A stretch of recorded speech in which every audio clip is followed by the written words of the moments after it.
मेष राशीच्या लोकांसाठी मे महिन्यात ना नवीन नोकरीच्या संधी आल्यात. आता गेल्या 1-2 महिन्यात तुम्हाला नोकरीमध्ये त्रास झाला असेल किंवा तुमचा व्यवसाय असेल त्याच्यात त्रास झाला असेल बघा. तर तो जो त्रास आहे ना करिअर मधला, तुमच्या नोकरीमधला, तुमच्या व्यवसायामधला, तो कमी होईल. मे महिना तुम्हाला खूप छान जाईल करिअरच्या दृष्टीने.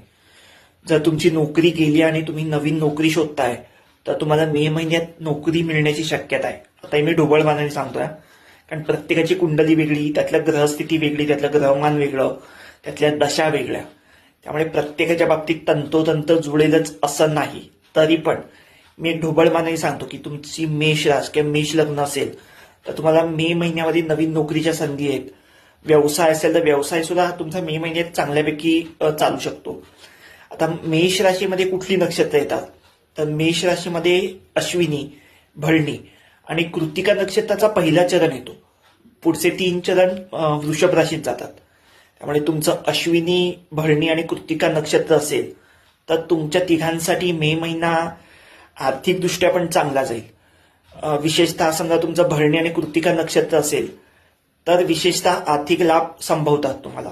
आता आर्थिक लाभ म्हणजे कसं की समजा तुम्ही नोकरी करताय तर नोकरीमध्ये पगार वाढ होणं, प्रमोशन होणं, किंवा अचानक तुमचे कुठेतरी पैसे अडकले असतील, एखाद्या कोणाकडे व्यक्तीकडे दिले असतील ते यायचे बाकी असेल, उधारी बाकी असेल कोणाची यायची, किंवा एखादी तुम्ही पॉलिसी काढली त्याची मॅच्युरिटी यायची असेल, स्त्रियांच्या बाबतीत भिशी काढली असेल तर ती पटकन तुम्हाला भिशी लागू शकते.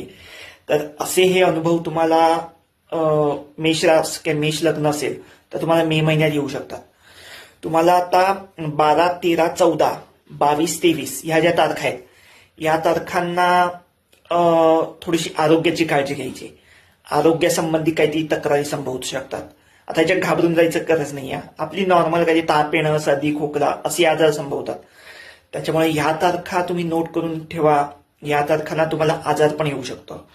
तसंच पुढे 15 ते 21 मे हा जो काळ आहे या काळात तुम्हाला जे मी आता आर्थिक लाभ सांगितले किंवा नोकरीच्या संधी आहेत किंवा अजून तुमची रखडलेली कामं आहेत ती होण्यासाठी 15 ते 21 मे हा काळ खूप चांगला जाणार आहे. त्याच्यामुळे एकूणच मेष रास किंवा मेष लग्न असेल तुम्हाला गेल्या 2 महिन्यांपैकी मे महिना मे 2025 खूप छान जाणार आहे. आता ह्या ज्या मी सगळ्या तारखा सांगितल्या फक्त मे महिन्याच्या आहेत. तुमच्या आरोग्याची काळजी घेणं किंवा इतर करिअरसाठी. त्यामुळे काय टेन्शन घेऊ नका. तुम्ही तुमचं काम चालू ठेवा, देवावर विश्वास ठेवा. पुढे सगळं काही छान होणार आहे. All the best.